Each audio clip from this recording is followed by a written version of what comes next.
प्रब्लेमजों face जानांगासिनो दङ? दिनैहाय जोङो मिडिया प्रेस मिट लानायानो जाहैबाय थांनाय सरकारा 2024 मायथाइयाव आरो 2025 मोननै एडभार्टाइजमेन्ट होनानै साख्रि माबादोंमोन दिहुनदोंमोन। बे साख्रि दिहुननायाव एग्जामाबो जानानै थांबाय थार्ड ग्रेडनि, नाथाय दिनैसिमबो रिजाल्टखौ होनो हायाखै। अलरेडि ग्रेजुवेट लेभेलनि रिजाल्टआ ओंखारखाबाय, नाथाय ओइचएस लेभेलनि रिजाल्टआ दासिम ओंखाराखै। ग्रेजुवेट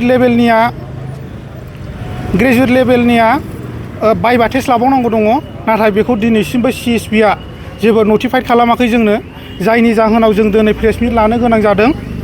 जोङो BTC सरकार आरो CSB बर्डखौ खावलायनो सानो जाहाथे बे प्रसेसखौ थाबैनो खालामो। मानोना इयुथफोरखौ सिगांनि सरकारखौ जाबायदि इयुथफ्रा रागा जोंनानै जेरैबायदि सिफायदोंमोन, इयुथआ नैबे दानि सरकारखौबो MLA इलेक्सनाव बिनि फिनजाथायखौ मोननो हागौ। बेखायनो जों रिकुवेस्ट खालामो हाग्रामा सार आरो CSB बर्डखौ जाहाथे थाबैनो प्रसेसखौ होयो। दिनैहाय बे एडभार्टाइजमेन्ट आरो बे साख्रियाव गोबां इयुथफ्रा खरसा जादों। खरसाल' नङा, जाहैबाय बैसोनि खोथा थायो इयुथफोरनियाव, जायनि जाहोनाव जों दिनै खुद्रि सारनो गोनांथि जादों। आरो जोङो बे सिलेक्सन प्रसेसआव नैबे दङ एडभार्टाइजमेन्ट दङ 2024। बे 2024आव गासै 15टा डिपार्टमेन्ट दंमोन। बे 15टा डिपार्टमेन्टआव जोङो एक्सट्रा IPO दाननो गोनां जादों बे अफलाइन 2024 ना, जायनि जाहोनाव जोङो IPOखौ गुवाहाटि धुबुरी गोजान जायगायाव लायनो गोनां जादों। फाइनान्सियेल प्रब्लेम आरो जोंनि टाइमनिबो खोथा थायो बेवहाय, मानोना इयुथनि बैसोआ नेबाय थाया। जेब्ला इयुथआ रागा जोङो खुद्रि सारो अब्ला भायलेन्स रुप लायो। जाहाथे बे सरकारा जाहाथे थाबैनो बे प्रसेसखौ खालामना होयो, आं बेखौ गुरै खावलायनो थाबाय। आरो बेजोंनो 2025 बे 2025आव आरोबाव एप्लाइ जाबावदों। बिदिनो बेनो थार्ड ग्रेडनि बेवहाय दंमोन, बेवहाय टटेल ओइचएस लेभेल डिग्रि लेभेल बेवहायबो। आरो 2025नियाव मा दङ, बे फोर्थ ग्रेडनिबो दङ। फोर्थ ग्रेडनि पस्टआ दं 275टा। फोर्थ ग्रेडना अलरेडि बाइबा जानानै थांबाय, बिसिना प्रसेसआनो बाइबाल'खा। नाथाय बे बाइबानि रिजाल्टखौ दिनैसिमबो होनो हायाखै। CSB बर्ड गोदान दानायाबो 2 मान्थआनो जाबाय, नाथाय दिनैसिमबो जेबो नटिफाइड होनो हायाखै। आं सानो बे प्रसेसखौ जाहाथे थाबैनो खालामो। थार्ड ग्रेडआव टटेल पस्ट दंमोन अफलाइनआव 372 आरो अनलाइनाव दंमोन डिग्रि लेभेलाव 190 आरो ओइचएस लेभेलाव दङ 104। बे रिजाल्टखौ मानि थाखाय दिनैसिमबो रिजाल्टखौ फाइनाल रिजाल्ट होनो हायाखै, सरकारा बे कुइसन खालामनाय जाबाय। गोजोन्थों।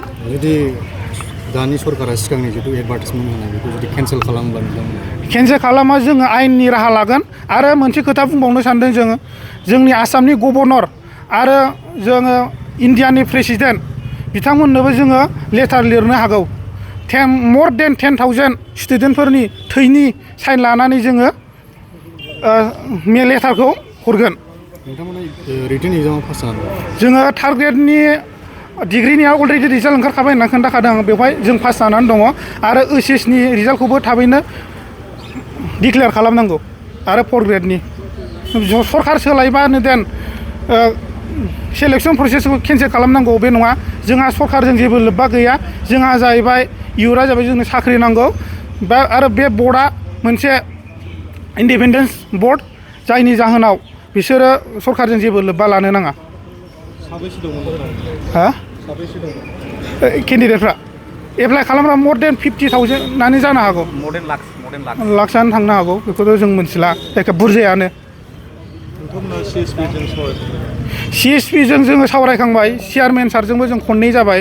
चेयारमेन सारा बुंदों नायगोन होननानै बुंदों आरो, खिन्थु दिनैसिमबो दासिमबो जेबो खबर गैया। हाग्रामा साराबो जागोनल' होनदोंमोन, अक्ट'बराव रायज्लायखांबाय जों, नाथाय दिनैसिमबो जेबो खबर गैया। नाथाय खोनानो मोन्दों जोङो केन्सेल खालामगोन। नाथाय मोनसे प्रसेसै फैनाय, मोनसे प्रसेसै एडभार्टाइजमेन्ट होनाय, प्रसेसै एग्जाम खुंनाय, रिजाल्ट होनाय, बेखौ इजिलि केन्सेल खालामोब्ला जों इयुथफ्रा ओरैनो जिरायनानै थानाय नङा।